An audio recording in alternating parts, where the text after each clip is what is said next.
Hi friends, welcome to தேநெல்லி சமையல். உடல் ரொம்ப சோர்வாக பலகீனமாக இருக்குன்னு ஃபீல் பண்ணுறீங்களா?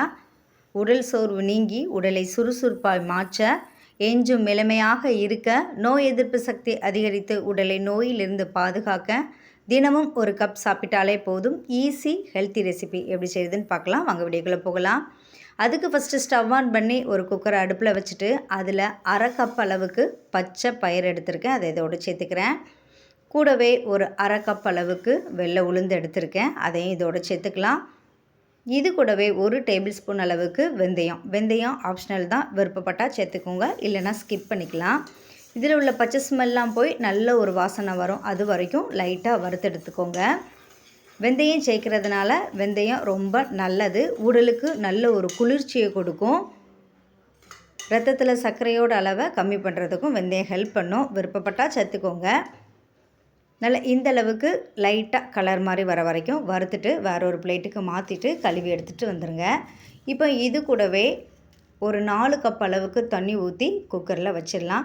எந்த கப்பில் நீங்கள் பச்சை பயிரும் உளுந்தும் எடுத்தீங்களோ அதே கப்பில் 4 கப் அளவு சேர்த்துருக்கேன். ரெண்டும் சேர்த்து 1 கப் அளவுக்கு வந்தது பயிறு வகைகள். அதுக்கு 1:4 ரேஷியோவில் தண்ணி சேர்த்துட்டு கூடவே ஒரு 5-6 பல் பூண்டு சேர்க்கறதுனால வாயு பிரச்சனை இருக்காது, டேஸ்ட்டும் நல்லாயிருக்கும், அதனால் சேர்த்துருக்கேன். வேண்டாட்டா ஸ்கிப் பண்ணிக்கோங்க. இப்போ குக்கரை மூடி மீடியம் ஃப்ளேமில் ஒரு 4 விசில் வச்சு எடுத்துக்கோங்க. நல்ல விசில் வந்ததுக்கு அப்புறமா ப்ரெஷர்லாம் போனதுக்கு அப்புறமா இதை அப்படியே ஓப்பன் பண்ணி பார்த்துக்கலாம். நல்ல குலைவாக வெந்து வந்துடணும். இதை அப்படியே ஒரு மத்து வச்சு கூட கடைஞ்சிட்டு யூஸ் பண்ணுறதா இருந்தால் யூஸ் பண்ணலாம். நல்ல குலைவாகவே வந்திருக்கும். இல்லை மிக்சியில் அடித்து யூஸ் பண்ணுறதா இருந்தாலும் நம்ம யூஸ் பண்ணிக்கலாம். நான் இதை அப்படியே எடுத்து மிக்சியில் போட்டு அடிச்சுட்டு தான் யூஸ் பண்ண போகிறேன். இல்லை எனக்கு சாப்பிட பக்குவத்தில் வேணும் அப்படிங்கவங்க இப்படியே யூஸ் பண்ணிக்கோங்க. இப்போ இதை அப்படியே மிக்சி ஜாரில் சேர்த்துட்டு இது கூடவே ஒரு 4 ஏலக்காய் போல் தட்டி எடுத்து வச்சுருக்கேன், அதை இதோடு சேர்த்துக்கோங்க. முழு ஏலக்காவை சேர்த்தா அரைப்படாது, அதனால் தட்டின ஏலக்காய் இல்லைனா ஏலக்காய் பொடி, சுக்கு பொடி இருந்தாலும் சேர்த்துக்கோங்க. நல்லா இந்த பதத்துக்கு நான் அரைச்சி எடுத்திருக்கேன். நல்ல பேஸ்ட்டாலாம் அரைக்கலை. சின்ன பிள்ளைங்களுக்கு கொடுக்க போகிறீங்க அப்படின்னா நல்ல ஃபைன் பேஸ்ட்டாக அரைச்சி யூஸ் பண்ணிக்கோங்க. இப்போ இது கூடவே ஒரு 4 கப் அளவுக்கு தண்ணி ஊற்றிக்கிறேன். வேக வைக்கும்போது ஒரு 4 கப்பு, இப்போ ஒரு 4 கப்பு, மொத்தத்தில் ஒரு 8 கப் அளவுக்கு தண்ணி ஊற்றிருக்கேன். லிட்டரில் சொல்லணுன்னா ஒரு 3/4 லிட்டர் அளவுக்கு தண்ணி சேர்த்துக்கோங்க. கரெக்டான அளவுகளில் இருக்கும்.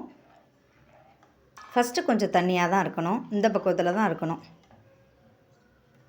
இந்த மாதிரி எடுத்து ஊற்றி குடிக்கிற ஸ்டேஜில் தான் இருக்கணும், ரொம்ப கட்டியெல்லாம் இருக்கக்கூடாது. இப்போ இதை அப்படியே ஸ்டவ் ஆன் பண்ணி அடுப்பில் வச்சுட்டு நம்ம காய்க்க ஆரம்பிச்சிடலாம். கைவிடாமல் கிளறிக்கிட்டே இருக்கணும்னு அவசியம்லாம் இல்லை, எடையே கலந்து விட்டுக்கிட்டாலே போதும், கரெக்டான பக்குவத்தில் இருக்கும். இது நல்லா கொதித்து வரணும், அது வரைக்கும் லைட்டாக மீடியம் ஃப்ளேம் லோ ஃப்ளேம் மாற்றி வச்சு பொறுமையாக கலந்து விட்டுக்கிட்டே இருங்க. நம்ம சேர்த்துருக்க பச்சை பயிறு உளுந்து ரெண்டுலேயுமே கால்சியம், அயன், மெக்னீஷியம் அதிகமாக இருக்கிறதுனால எலும்புகளுக்கு ரொம்ப நல்லது. அடிக்கடி ரொம்ப டயர்டாக ஃபீல் பண்ணுறவங்க தினமும் ஒரு கப் எடுத்துக்கிடும் போது நல்ல ஒரு எனர்ஜி கிடைக்கும். உடல் நல்ல சுறுசுறுப்பாக இருக்கிறதுக்கு இது ரொம்ப ஹெல்ப் பண்ணும். அதிகமாக காய்ச்சல் வர பிள்ளைங்களுக்கு இந்த மாதிரி கஞ்சி செஞ்சு கொடுக்கும்போது நல்ல ஒரு ஹெல்த்தியான ரெசிப்பியாகவும் இருக்குங்க. நல்ல டேஸ்ட்டும் நல்லாயிருக்கும். நல்லா இந்த அளவுக்கு தரன்னு கொதித்ததுக்கு அப்புறமா இதோட இனிப்புக்கு ஒரு 1/2 கப் அளவுக்கு நாட்டு சர்க்கரை சேர்த்துக்கிறேன். நாட்டு சர்க்கரை, வெல்லம் இல்லைனா கருப்பட்டி சேர்த்திங்கன்னா பெஸ்ட்டாக இருக்கும். இருந்தால் சேர்த்துக்கோங்க, இல்லைனா வேறு ஏதாவது இனிப்புகளை சேர்த்துக்கலாம். இல்லை எனக்கு இனிப்பு வேண்டான்னு நினைக்கிறவங்க நாட்டு சர்க்கரைக்கு பதிலாக கொஞ்சம் மிளகு சீரகத்தை லைட்டாக வறுத்து நல்லா பவுட்ரு பண்ணி இதோடு சேர்த்துக்கலாம். நல்லா தாராளமாக மல்லி இலை, கொஞ்சம் உப்பு சேர்த்து காலையில் பிரேக்ஃபாஸ்ட்டாவோ இல்லை காலையில் டீ காஃபிக்கு பதிலாக கூட இதை நீங்கள் குடிக்கலாம். டேஸ்ட்டு நல்லாயிருக்கும். வெல்லம் நல்லா கரைஞ்சி வந்ததுக்கு அப்புறமா நல்லா கலந்து விட்டுட்டு நல்லா இது போல் கொதித்து வரணும். ரொம்ப கொதிக்க வைக்கணும்னு அவசியம் இல்லை, ஏற்கனவே வறுத்து நம்ம குக்கரில் விசில் வச்சுருக்கோம், அதனால் பச்சை ஸ்மெல் எதுவுமே இருக்காது, டேஸ்ட்டும் நல்லாயிருக்கும்.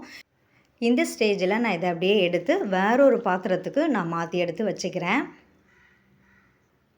இப்போ இது கூடவே நல்ல ஒரு கெட்டியான தேங்காய் பால் ஒரு 2 கப் அளவுக்கு சேர்த்துக்கிறேன்.